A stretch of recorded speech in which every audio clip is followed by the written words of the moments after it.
চলেছি আমরা পবিতরা। পবিতরা হচ্ছে একটা স্যাংচুয়ারি, ওয়াইল্ড লাইফ স্যাংচুয়ারি। আমি আর তপনদা। পবিতরা ওয়াইল্ড লাইফ স্যাংচুয়ারিটি মায়ং, মরিগাঁও এবং গুয়াহাটি ওয়াইল্ড লাইফ ডিভিশনের আন্ডারে। তো আমরা চলেছি আজ তপনদার গাড়ি করে যাচ্ছি সেই পবিতরা ওয়াইল্ড লাইফ স্যাংচুয়ারিতে।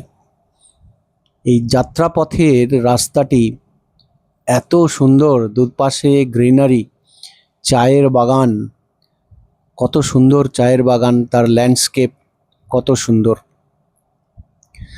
দাঁড়িয়ে ছবি তোলার লোভ সংবরণ করা যায় না, তাই নিয়েই ফেললাম একটি ছবি। এরপরেই যাত্রাপথে পেলাম ওই পবিতরা ওয়াইল্ড লাইফ স্যাংচুয়ারির মুখ্য আকর্ষণ গন্ডার, রাইনোসিরাস।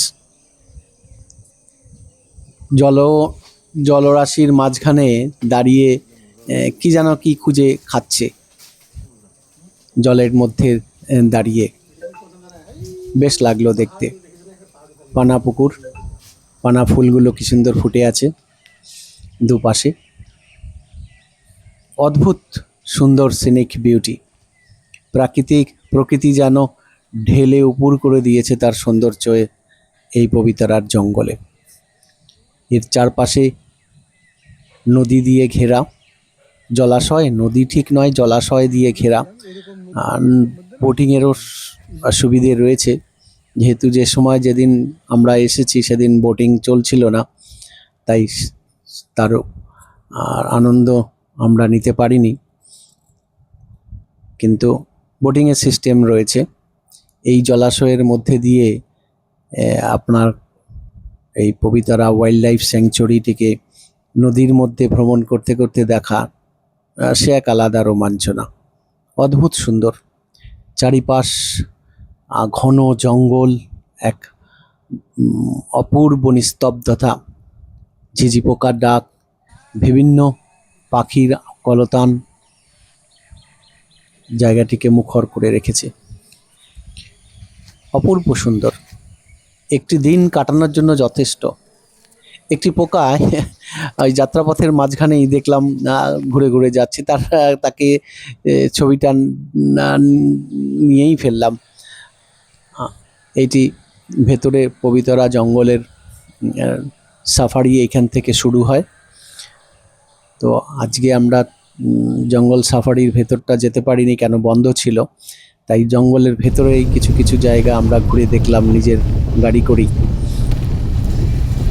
তার অপূর্ব শোভা,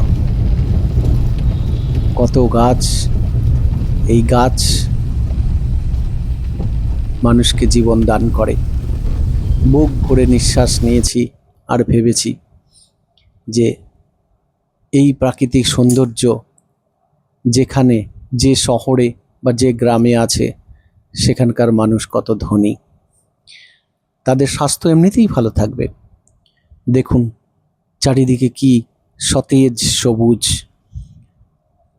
খুব ভালো লাগছে। ঘুরতে এসে মন যেমনি ভালো হয়ে যায়, স্বাস্থ্য ভালো হয়, কেননা বুক ভরে আপনি অক্সিজেন নেবেন এবং প্রকৃতিকে উপভোগ করবেন। পাহাড়ের কোলে ধাপে ধাপে ধাপে ধাপে চায়ের বাগান, টি স্টেট, একটার পর একটা টি স্টেট, প্রাইভেট টি স্টেট। সেই সমস্ত টি স্টেট এগুলোতে চা চাষ করা হয়। আমরা চলেছি আরও জঙ্গলের ভেতরে, কিন্তু রাস্তাঘাট দেখুন, ব্লকের রাস্তা, পরিষ্কার পরিচ্ছন্ন, সুন্দর রাস্তা, বেশ ভালো লাগছে। যদিও মাঝে মাঝে এই বৃষ্টির কারণে জল জমে রাস্তা কিছুটা খারাপ হয়েছে, কিন্তু সেটা সামান্যই। কিন্তু বাকি রাস্তা খুব সুন্দর, নিয়মিত পরিচর্যা হয়, নিয়মিত পরিষ্কার করা হয়। সুন্দর পাহাড়ি রাস্তা বলতে যা বোঝায়, এটিও ঠিক তাই। গুয়াহাটির থেকে খুব দূরে নয়, একেবারেই সামান্য দূরে, 40 কিলোমিটার 45 কিলোমিটার গেলেই আপনি এই প্রকৃতির আনন্দ উপভোগ করতে পারবেন। অদ্ভুত অদ্ভুত সুন্দর। সময় নিয়ে আসবেন আপনারা প্রকৃতির কোলে, এই রকমভাবে প্রকৃতির আনন্দ উপভোগ করবেন। পাহাড়ি রাস্তার কোল, পাহাড়ি রাস্তা এঁকে বেঁকে চলে গিয়েছে। মাঝে মাঝেই আমি দাঁড়িয়ে পড়ছি, কেন প্রকৃতির এমন শোভা যে যেখানে দাঁড়িয়ে থেকে ছবি না তুললে মনে হয় যেন মন তৃপ্তি হয় না, মন তৃপ্তি পায় না। দেখুন পাহাড়ের ধাপে ধাপে ধাপে ধাপে চায়ের বাগান, সম্পূর্ণ সতেজ। এই আমার সাথী আজকে তপন দা।